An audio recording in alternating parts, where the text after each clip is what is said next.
반갑습니다. 저는 서대문구 홍은동에서 전통적인 마을 목회를 한다고 얘기를 해야 될까요?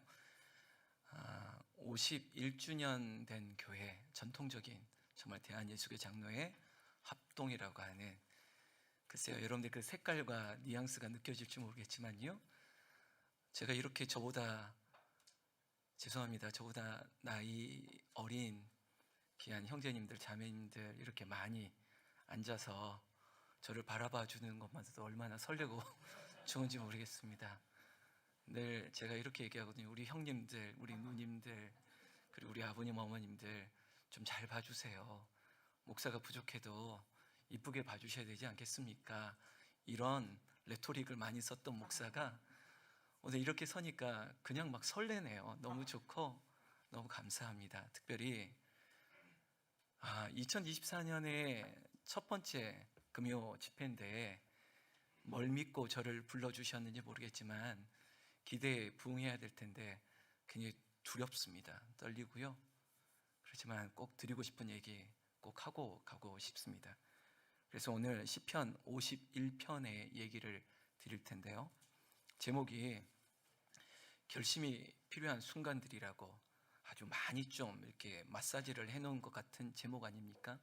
그러나 제가 영어를 잘하는 건 아니지만 와일드 프로블럼이라고 하는, 도대체 이게 답이 될 수 있는 것일까?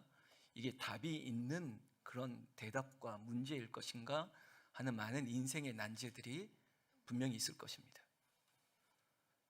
내가 결혼을 해야 될 것인가? 여러분, 그것에 답이 있습니까? 내가 아이를 낳을 것인가? 내가 이 아이를 잘 키울 수 있을 것인가? 없을 것인가? 여기에 답을 할 수 있습니까? 우리의 인생에 이 직장에 가야만 성공했다고 말하는 게 과연 답이 될 수 있는 그런 상황과 문제들을 마주하고 있습니까? 참 어려워요. 그러니까 심적으로는 동의할 수 있는 많은 이야기들에 고개를 끄덕이지만, 여러분, 제가 직업이 목사라서 드리는 말씀이 아니라 인생의 난제들에 대답할 수 있는 유일한 것, 우리가 The Way라고 했던 유일한 길도 있고요. 우리가 이것이 과연 존재에 대한, being에 대한 답이 될 수 있는 것에 대한 답은 사실은 예수님밖에 없거든요. 오늘도 인도하셨던 형제님께서 우리의 마음을 이렇게 부드럽게 만들어 주셨던 이 찬양, 잠깐 빗나가는 찬양 이야기지만 찬양 너무 좋네요. 너무 좋네요. 제가 우리 교회에 오신 분들이 없어서가 아니라 주로 많이 불렀던 찬양이 지금까지 지내온 것, 주의 은혜라. 이 찬양에 막 은혜를 받던 이런 목사가 오늘 와서 이 찬양을 들으니까 정말 은혜 많이 받았습니다. 막 마음이 뜨거웠어요. 야, 어떻게 저 어쿠스틱 기타 하나로 이런 사운드가 나오지? 아니, 인도자도 좋지만 양옆에 섰던 두 분들이 소리를 이렇게 빌드업 하듯이 이렇게 쌓아가면서 사운드가 너무 좋은 거예요. 거기에 튀지도 않는 건반의 스케일, 뭐 이런 것들이 어울려지니까, 야, 화려하지 않은데, 대단한 세션은 아닌 것 같은데, 근데 어떻게 이렇게 듣기가 좋지? 여러분, 저희 착각인가요? 너무 좋았어요. 너무 좋았어요.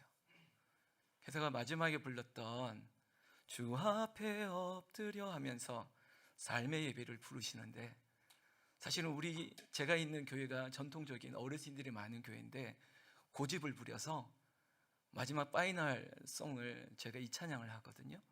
오히려 나가실 때 권사님, 집사님, 장로님, 오늘의 예배가 여기서 끝나는 것이 아니라 당신들의 집으로 돌아가고 일터에 돌아가서 이 찬양이 진짜 삶이 되어야 되고, 당신들의 삶의 현장에서 주 앞에 엎드리고 그게 예배하고 찬양하고 경배하고 당신들의 삶이 산 제물이 되어지는 것, 이것이 사실이 되어야 됩니다. 그러면서 우리는 이 정도 사운드 아니거든요. 부를 때마다 항상 틀려요. 항상 틀려. 그런데 오늘 예배 시작 앞에 이 찬양을 부르니까 제가 뭉클한 거예요. 내가 불렀던 찬양이 이 찬양이 맞는 것인가? 같은 찬양의 가사는 맞는데 우리가 이렇게 불렀던가? 마음은 있었지만 이렇게 부르지 못했던 이 찬양을 제가 마음껏 들었습니다. 너무 감사합니다. 너무 감사하고 참 좋으세요. 저도 나이가 들었는지 우리 김지영 목사님이 저한테는 형님인데 뭐 그냥 비슷합니다. 형님이라고 하는 세대인데 어느 순간 제가 아빠의 눈으로 바라보는 것 같아서, 그리고 큰 형님이 돼서 바라보는 것 같아서 아, 예쁘다, 참 좋다, 야, 어떻게 이렇게 할 수가 있지? 막 이런 느낌이 막 밀려오니까 실은 당신들이 앉아있는 모습만으로도 제가 은혜 받고 갑니다. 왜? 지금부터 제가 좀 하고 싶은 말인데, 저요, 아마 담임 목사님도 목사의 아들이라는 얘기 아실 겁니다. 저도 목사의 아들이거든요. 목사의 아들인데 뭐 목사님한테, 담임 목사님에게 강의나 설교 잘 들으니까 제 얘기 좀 해야 되겠네요. 제가 중학교 3학년 때, 제가 저기 강서구 그리고 저쪽에 양천구 지금 이렇게 섞여 있는데 제가 그 동네에 살았거든요. 그리고 중학교 3학년 딱 마치고 거기에 가까운 고등학교를 배정받고, 양정고등학교라고 배정을 받았는데 저희 아버님이 갑자기 개척을 하시겠다는 거예요. 그러니까 제가 이제 중학교 3년 다니는 동안 저희 아버님께서 신학교를 다녔거든요.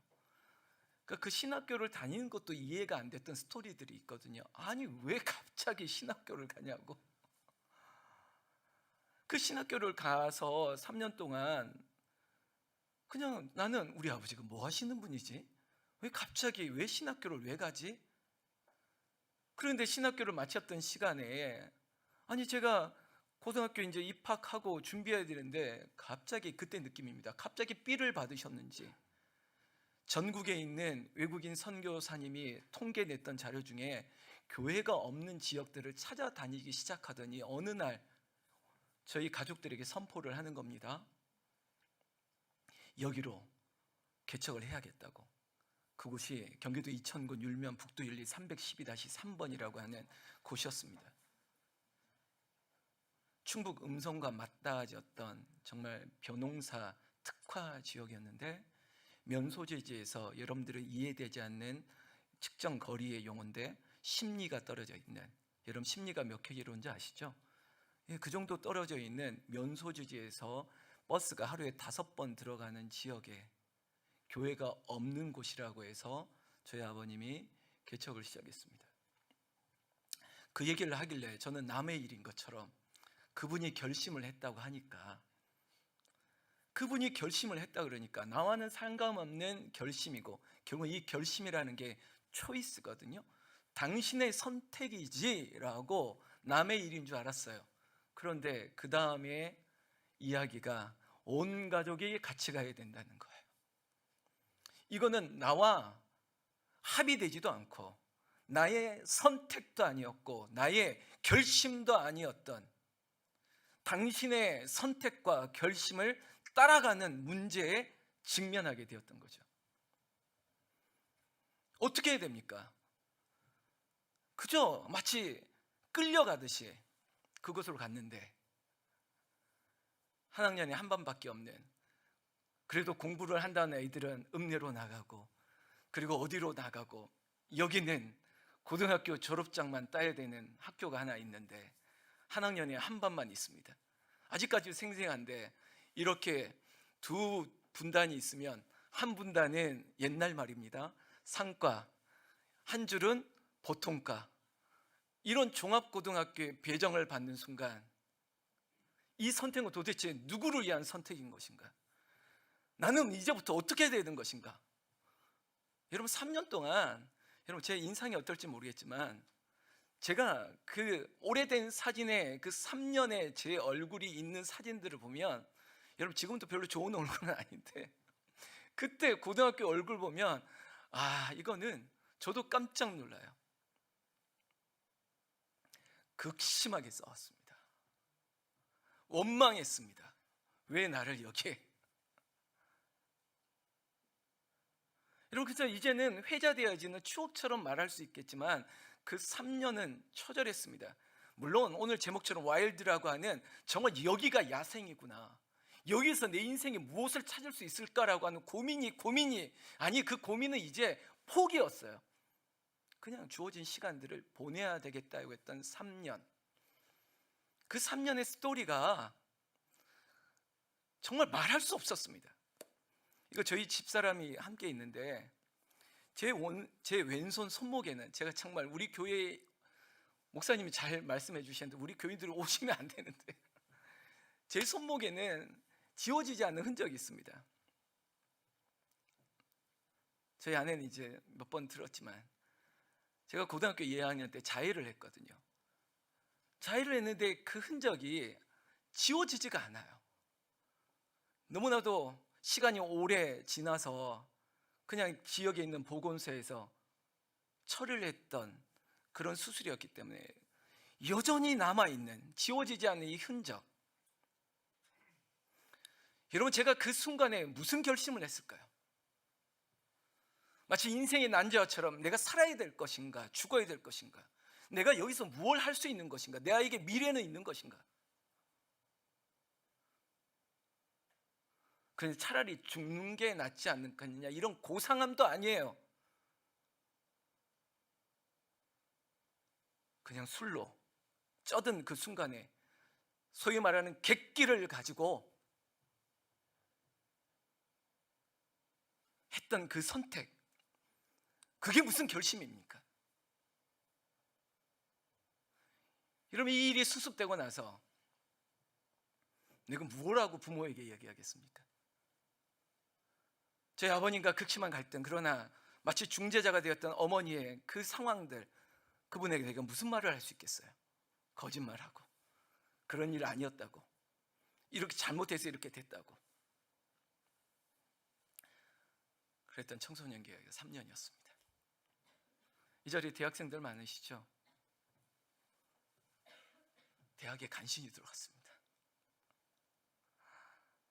우리 집사님들도 계실 것 같은데, 제가 다녔던 종합고등학교는 제가 대학에 들어갔다고 플랜카드를 걸었습니다.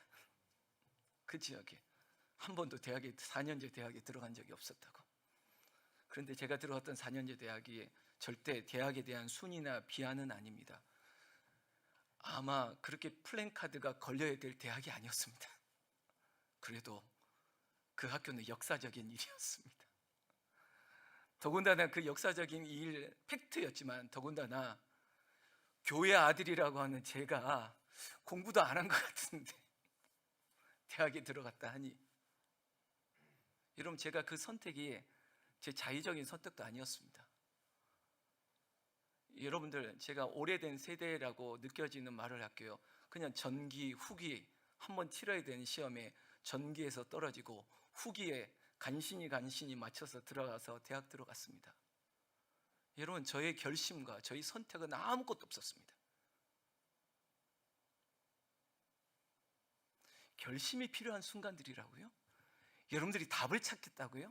당신들이 지금 걸어가는 길이 과연 내가 선택한 길이 맞다라고 말할 수 있는 분 몇 분이 있습니까? 또 인생을 조금 살아왔기 때문에 여기까지 왔으니까 말할 수 있는 과거의 이야기들에 대한 설득력이 아무리 있다 할지라도 그거 정말 당신들이 그림을 그려왔고 연출했고 거기에 대한 답을 얻었던 거 사실입니까? 군대 갔습니다. 여러분, 군대 얘기 싫으시죠? 군대 갔습니다. 축구도 했습니다. 대학교 2학년 마치고 군대를 바로 들어갔습니다. 그때입니다. 저는 26개월 할 때였습니다. 1월 달에 들어가서 3월 달에 나왔습니다. 나오자마자 복학했습니다. 쉴 틈이 없었습니다. 군대요, 강원도 철원에서 했습니다.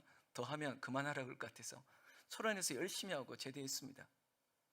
그런데요, 그 철원에서, 여러분, 제가 고등학교 때 제가 손을 한번 그었던 적이 있어 정말 끝까지 한번 가봤거든요.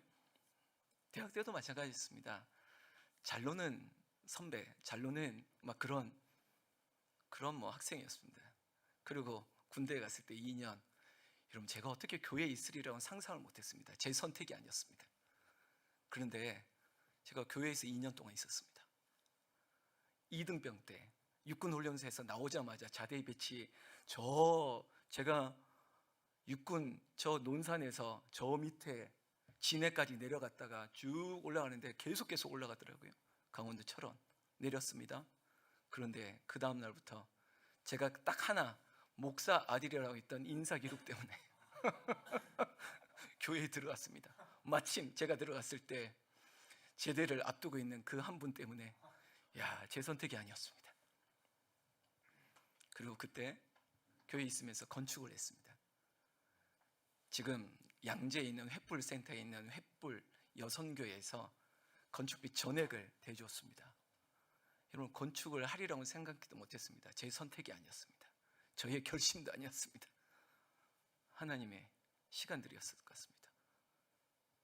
제대하고 졸업하고 대학원 들어갔습니다. 신학대학원 들어간 거 아닙니다. 제 전공이 사회복지였습니다. 바로 대학원을 들어갔습니다. 공부 잘해서 들어간 게 아닙니다. 취업할 데가 없어서 들어갔습니다. 대학원 들어가자마자 제 선택이 아닌 전공이 노인복지였습니다. 스트래티지 정책이었는데 노인복지를 전공했기 때문에 그거 마치자마자 저희 선택은 아니었습니다. 경남 거제라고 하는 곳에 갈릴리 재단의 노인 요양원 원장 생활을 시작했습니다. 29부터 3년 동안 있었습니다. 여러분, 거제에 가보셨습니까? 외도가 있고 몽돌 해변이 있고 정말 아름다운 도시죠. 통영에서 다리 건너가면 거기서 3년 동안 있으면서 제가 있을 때 삼성이나 대우나 이런 조선업이 굉장히 활발했습니다. 아마 강남 다음으로 그 지역 세비가 많이 들어왔다 할 정도로. 자, 라떼는 한마디 할게요. 그때가 2000년도 초반이었는데요, 수중 용접을 하시는 분들의 월 급여가 650만 원까지 갔습니다. 여러분, 제가 2000년도 초반이라고 했습니다. 엄청나죠. 지역에 있는 수세가 엄청 몰려 뜨거웠을 때였습니다. 제가 그곳에 요양원 생활을 하면서 발런티어뿐만 아니라 도네이션까지 막 이런 후원자를 개발하고, 그리고 이분들에게 있어서 어떤 후원들의 역할들을 통로를 만들어내고, 이런 일들을 3년 동안 열심히 했습니다. 아마 이런 공격적인 경영 때문에 저를 컨택하고 젊은 나이에 원장 자리에 앉혔던 것 같습니다. 여러분, 지금 제가 이거 자랑한 것 같지만 자랑 맞습니다. 자랑 맞는데 저의 선택이 하나도 없었다는 거예요. 결정? 내가 여기를 꼭 들어가야겠다? 그런 거 없었습니다. 죄송한데. 그 3년의 세월을 보내면서 저희 아내도 있는데 그 거제에서 여러분 29의 전국 최연소 원장이었습니다. 법인으로는 관사가 있었습니다. 법인 카드가 나왔습니다. 소비할 게 없었습니다. 저희 아내 미술 학원 다니면서 돈 벌었습니다. 저요 돈 쓸 데 없었습니다. 그대로 쌓여가는 구조에서 시간들을 보내왔습니다. 그때 제 마음에 뭐가 든지 아세요? 목사 아들로 살아봐서 이 정도의 여유와 돈을 가진 적이 없었는데. 여러분, 그렇게 3년의 세월을 보내는 마지막 해에 저에게 인생에 큰 변화가 왔습니다. 이것도 저의 결심이 아니었습니다. 제가 목사 아들이었을 뿐 그저 요양원에 천주교, 불교, 기독교 종교 행사가 공존하는 곳이었습니다. 군대에 있었던 분 알지 않습니까? 자, 천주교 성당 갈 사람, 자, 법당 갈 사람, 교회 갈 사람, 그 안에서도 정해져 있습니다. 다만 시설장이, 원장이 기독교인이기 때문에 우리는 저 강단에서 예배 드리자 해서 외부 불러오는 거지, 누구도 자유함에 있어서 누구도 억압을 할 수 없는 그런 구조였습니다. 그래도 내가 목사 아들인데, 내가 유아 세례 받고 내가 그래도 본 게 있는데, 여러분, 제가 그래서 우리 할머니들한테, 우리 할아버지한테 예수 믿으세요. 예수 믿으면 천국 가요. 왜냐하면 여러분, 요양원은요, 베드가 이렇게 바뀌는 이유는 돌아가시거나 아니면 아주 중증으로 큰 문제가 있지 않고는 베드가 교체가 되지 않습니다. 여러분, 1년에 돌아가신 분이 참 많아요. 제가 그래도 목사 아들인데, 그리고 임종을 맞이하는 책임지는 원장인데 임종 때마다 제가 무슨 말 하겠습니까? 할머니, 저 좋아하잖아요. 저한테 손주 원장 막 이렇거든요. 예수 믿으세요. 예수 믿으면 천국 가요. 여러분, 관계가 너무 좋아요. 너무 쉽잖아요. 이거 정답이 정해져 있지 않습니까? 인생에는 와일드 프로블럼이라고, 이게 답인가? 이게 말할 수 있지만 이거 너무나 선명하지 않아요? 예수 믿으면 천국 간다고. 그것도 죽어가는 어르신한테 너무 쉽잖아요. 예수 믿으면 천국 가요. 거기다가 회유하잖아요. 원장이 얘기하잖아요. 이 손주가 얘기하는데 아멘 그냥 따라하세요. 아멘만 하면 돼요. 그러면 천국 간다니까. 이거 너무 좋은 거 아니에요? 아멘 할까요? 하는 사람들인데 나는 이해가 안 되는 게 대답을 안 하는 거예요. 여러분 임종 보신 분들이 있어요? 혹시 가족 중에?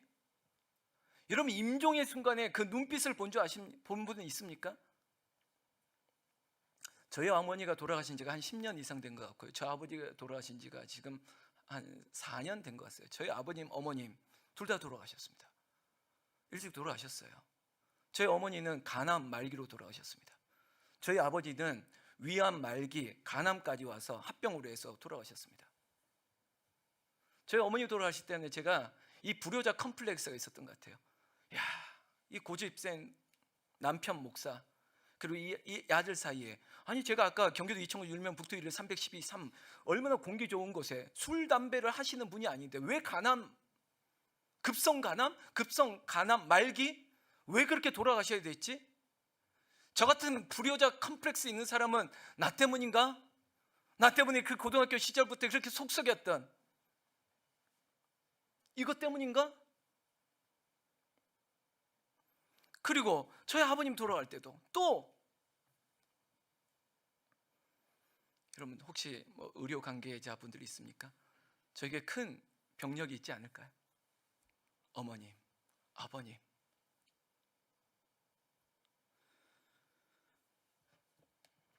여러분 제가 3년차 될 때 가을 넘어서서 결심을 했습니다. 이제 제 결심이 하나 나옵니다.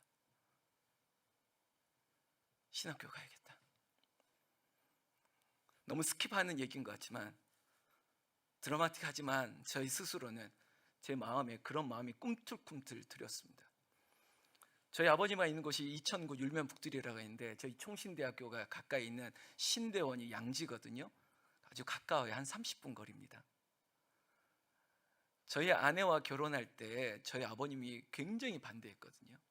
왜냐하면 욕 한 번만 할게요. 이 새끼는 끝까지 말을 안 듣는다고. 저희 아버지가 저한테 했어요. 이 새끼는 끝까지 결혼도 이거 꼭 이 새끼는 지 마음대로 한다고. 왜냐 지금 저희 집사 아내가 저한테는 정말 최고의 선물 같은 사람인데 이건 저의 선택이었거든요. 근데 나의 선택에 대해서 아버님이 인정을 안 해주시는 거예요. 이런 겁니다. 저희 집사람은 저는 목사 아들이고 모태신앙이고 뭐 이런데 저희 아내는 본인이 초대거든요. 믿지 않는 가정에, 그리고 4남매에 막내가 다 안 믿는데 혼자 예수 믿고 혼자 은혜가 충만해가지고, 여러분 대전에 가면 대전 침례신학대학이라고 있습니다. 침례교 신자인데 혼자 거기서 여기도 이제 중간에 이야기가 직장 생활 하다가 거길 간다 그러니 안 믿는 집안에서 누가 좋아하겠습니까? 그렇게 철저하게 신앙생활을 했는데 여러분 나중에 다 결혼하면 다 우연이 많은데 우연히 만나가지고 제가 그래도 결혼하겠다고 데려오니까 아까 말했던 욕 한 번만 하면 이 새끼 이럴 수 있는 게, 저보고 야 그런 어른들 세계엔 그래요. 야 내가 장로님 집안에 누구 소개한다고 그랬지? 내 친구 무슨 교회 누구 있다고 했지? 만나보라고 했지?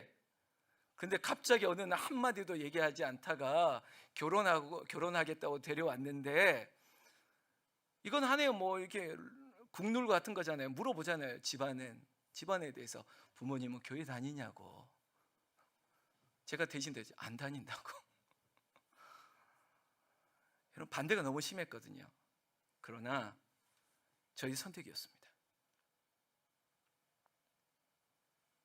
그렇게 결혼하고 그래서 도망가듯이 거제도로 내려간 것도 그때였습니다. 제가 29에 결혼하고 29에 내려갔거든요.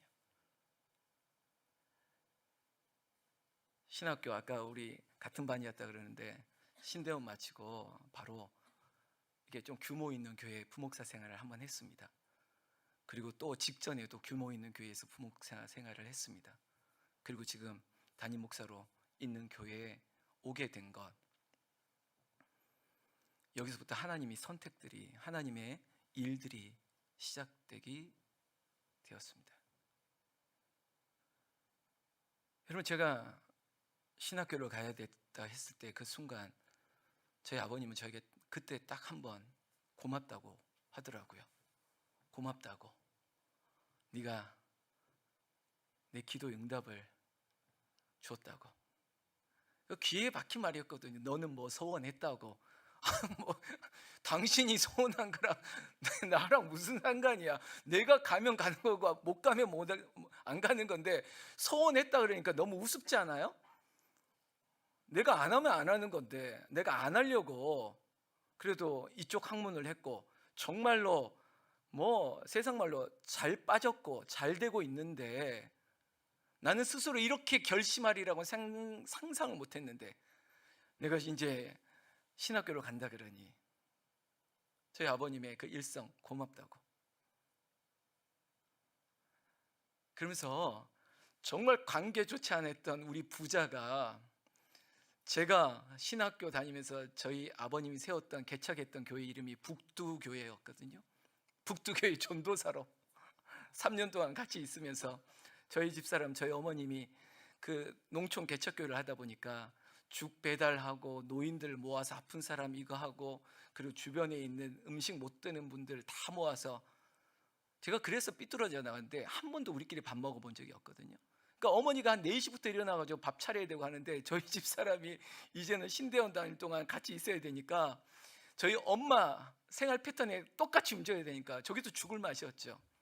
그런데 행복하더라고요. 3년 동안 너무 많이 배웠습니다. 그리고 나서 여러분, 바로바로 목사 안수 받고 제가 말했던 그 교회에 거쳐서 여기 올 때도, 이 홍은제일교회라는 교회 올 때도 전통적인 교회, 죄송합니다, 한국교회에 쓴 얘기지만 문제 있는 상황들, 정말 이게 어떻게 해야 답일까, 이 문제를 어떻게 풀어야 되겠을까, 건축하다가 중단됐고, 목사님은 교회 식구들과의 극한 갈등으로 나가시고, 그 빈자리가 7개월 정도 되어 있는 그런 교회에 제가 들어가는 순간 난제였습니다. 어떻게 해야 되지? 이 문제를 어떻게 풀어야 되지? 제가 만 6년 했거든요. 제가 있는 교회에서 너무 어려웠습니다. 정말 힘들었습니다. 여러분, 건물 하나가 중단되고 이것을 준공하기까지 어른들 말씀을 제가 피부로 느끼고 정말 맞다 손뼉 치는 것 중 하나가, 집 짓다가 사람 병 나거나 죽겠구나. 너무 어려웠습니다. 준공을 내는 동안 교인들은 다 떠났죠. 뼈대만 있는 건물에 준공까지 가려면 돈은 수없이 들어가야 되겠죠. 1년 반 정말 제가 할 수 있는 모든 것들을 동원했지만 답이 안 났지만, 그런 하나님이 하시더라고요. 준공했잖아요. 이 건물 짓는 동안 여러분, 사람들이 모이기 시작했습니다. 여기 우리 어른들이라고 좀 계시고 생리를 알겠지만, 여러분, 어떤 건축을 하는 교회에 뭔가가 먼지가 날리고 뭔가 불완전한 상태에서 사람들이 온다는 것은 어떤 헌신과 역할과 기여를 해야 되겠다는 부담들이 있지 않을까요? 오셨어요. 그리고 나서 그 다음에 코로나가 터졌습니다. 아시잖아요. 여기도 어려웠잖아요. 전통적인 교회, 건물은 다 지어놓고 아직까지 대출과 빚과 뭐 이런 게 아직 해결되지 않는 상황에 3년의 그 세월, 저희 선택과는 무관한 인생에 큰 어려움이 다가왔죠. 우리 교회 어떻게 됐을까요? 제가 왔잖아요. 은혜를 주셨습니다. 가족들이 식구들이 떨어져 나간 게 아니라, 목사님 자랑, 더 모였습니다.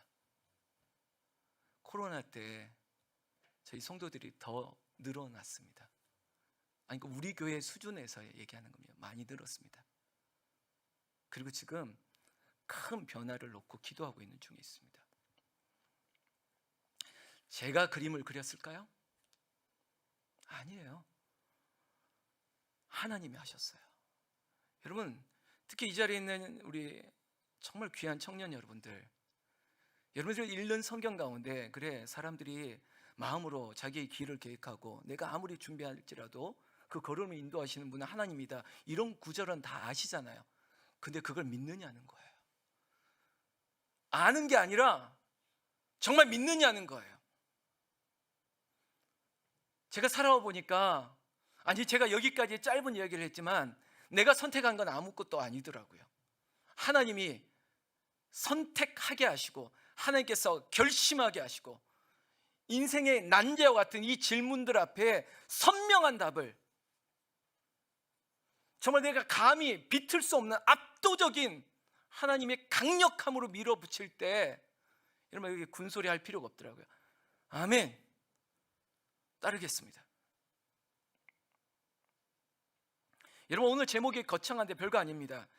결심이 필요한 순간들, 이 와일드 프로블럼이라는 여러분들의 인생 가운데 이 거친 생각과 뭐 이런 거 말고 어떻게 하면 좋죠? 제가 꼭 이 얘기 드리고 싶습니다.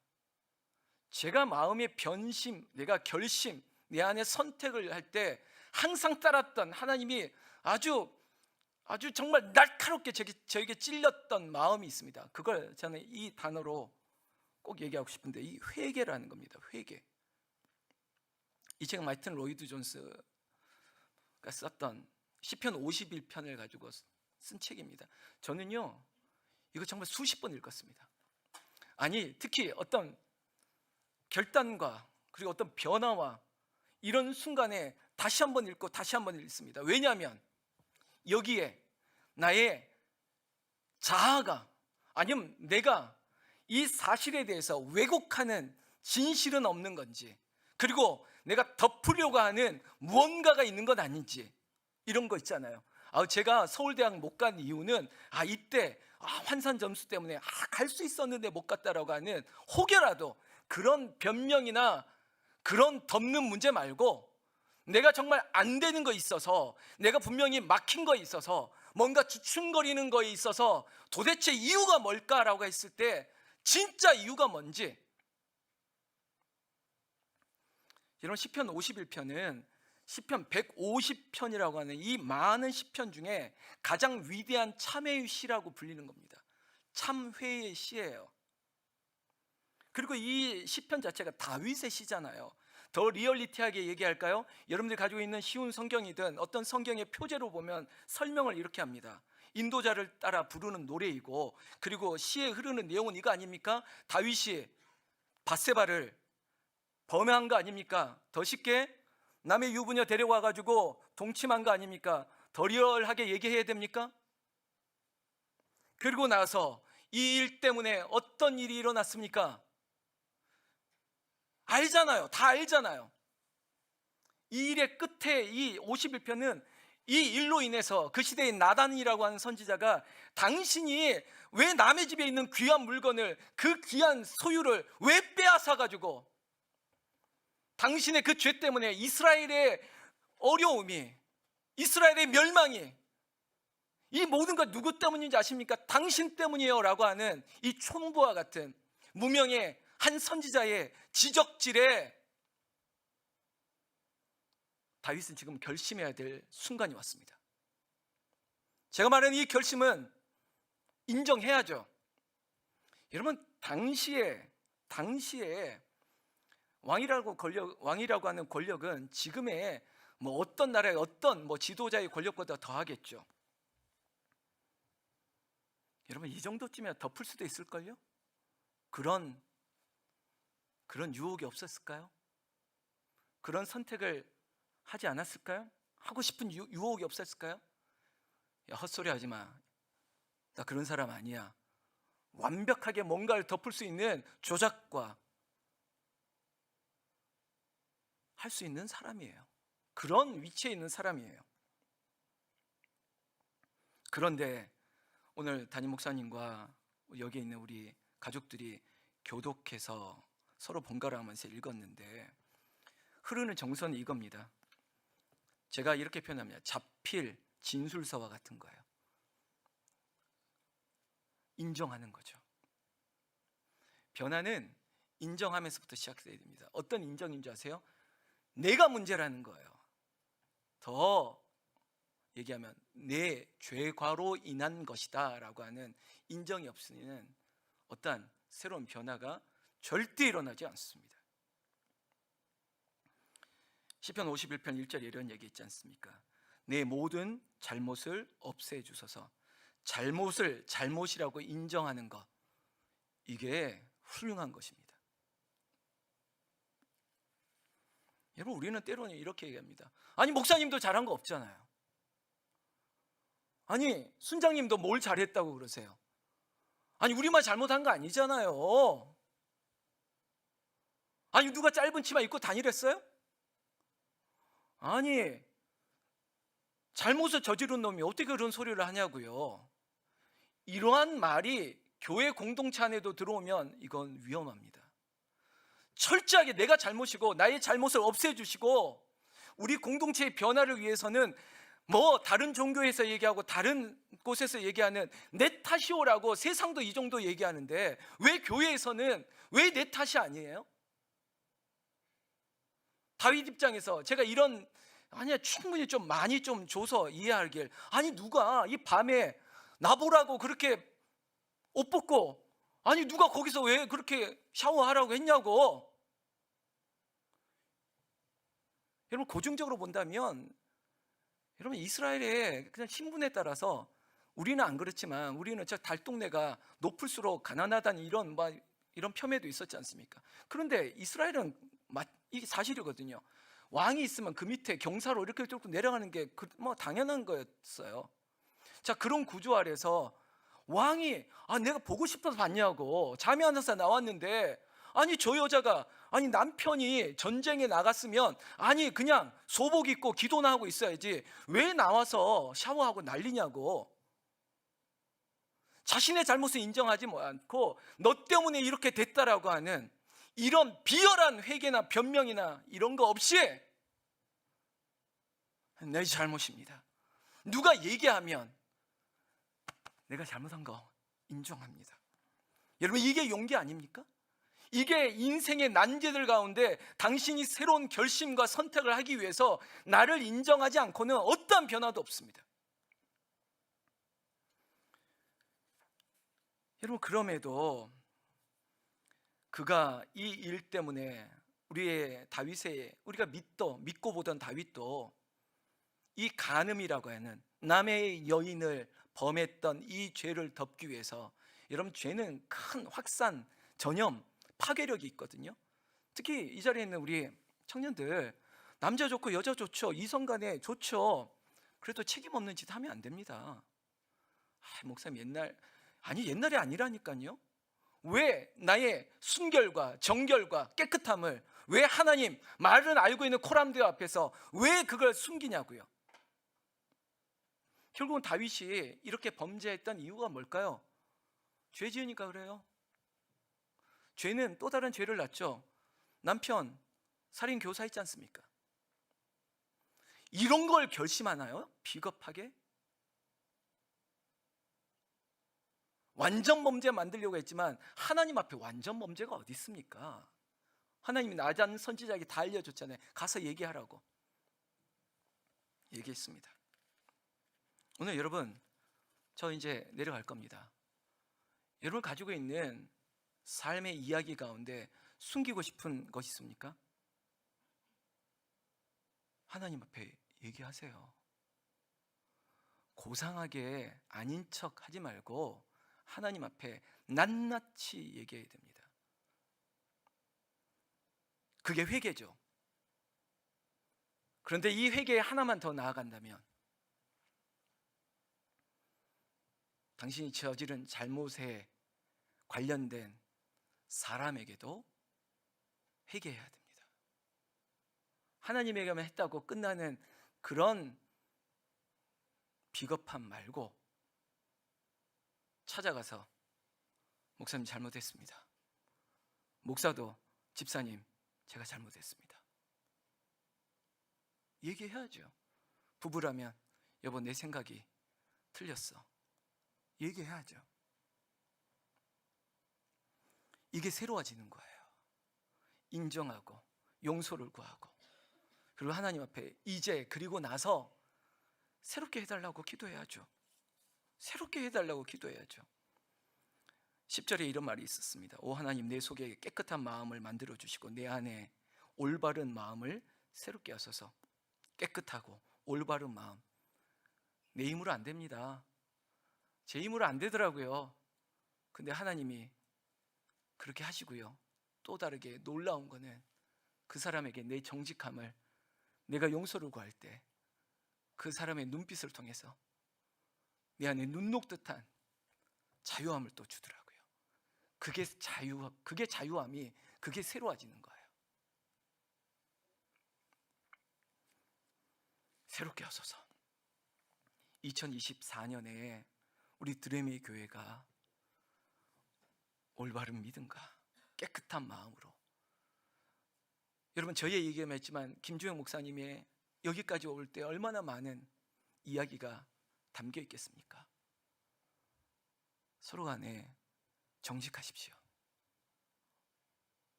숨기지 마십시오. 이 건강한 교회 더 서로를 향해서 조금 더 새로워지려고, 그게 저희가 믿는 개혁주의 신학 아닙니까? 리폼드도 아닙니다. 리포밍이에요. 진행되어져야 될 이야기. 나는 우리 드림의 교회 김주영 목사님 참 좋으신 분이에요. 제가 신학교에서 저런 인격의 소유자 못 봤습니다. 목사님 새로워지려고 노력하고 있어요.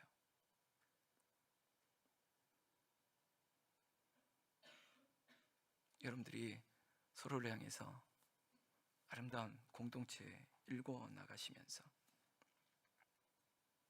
우리 안에는 회개의 은혜로 가득한, 이게 고루한 얘기가 아니라 찬양할 때도 회개의 은혜가 오고, 우리 안에 숨기거나 덮어놓을 것 없이 정말 건강하고 정말 부러운 이 교회, 서로를 향해서 보여지는 거룩이 아니라 정말 여러분들이 이 자유함 가운데 서로에게 다 솔직한 거, 미안해서 그때 내가 이런 말 한 거 미안했어, 내가 이렇게 했던 거 미안해, 이렇게 다 서로 품어가면서 새로워질 수 있는 교회, 얼마나 멋진 교회일까요?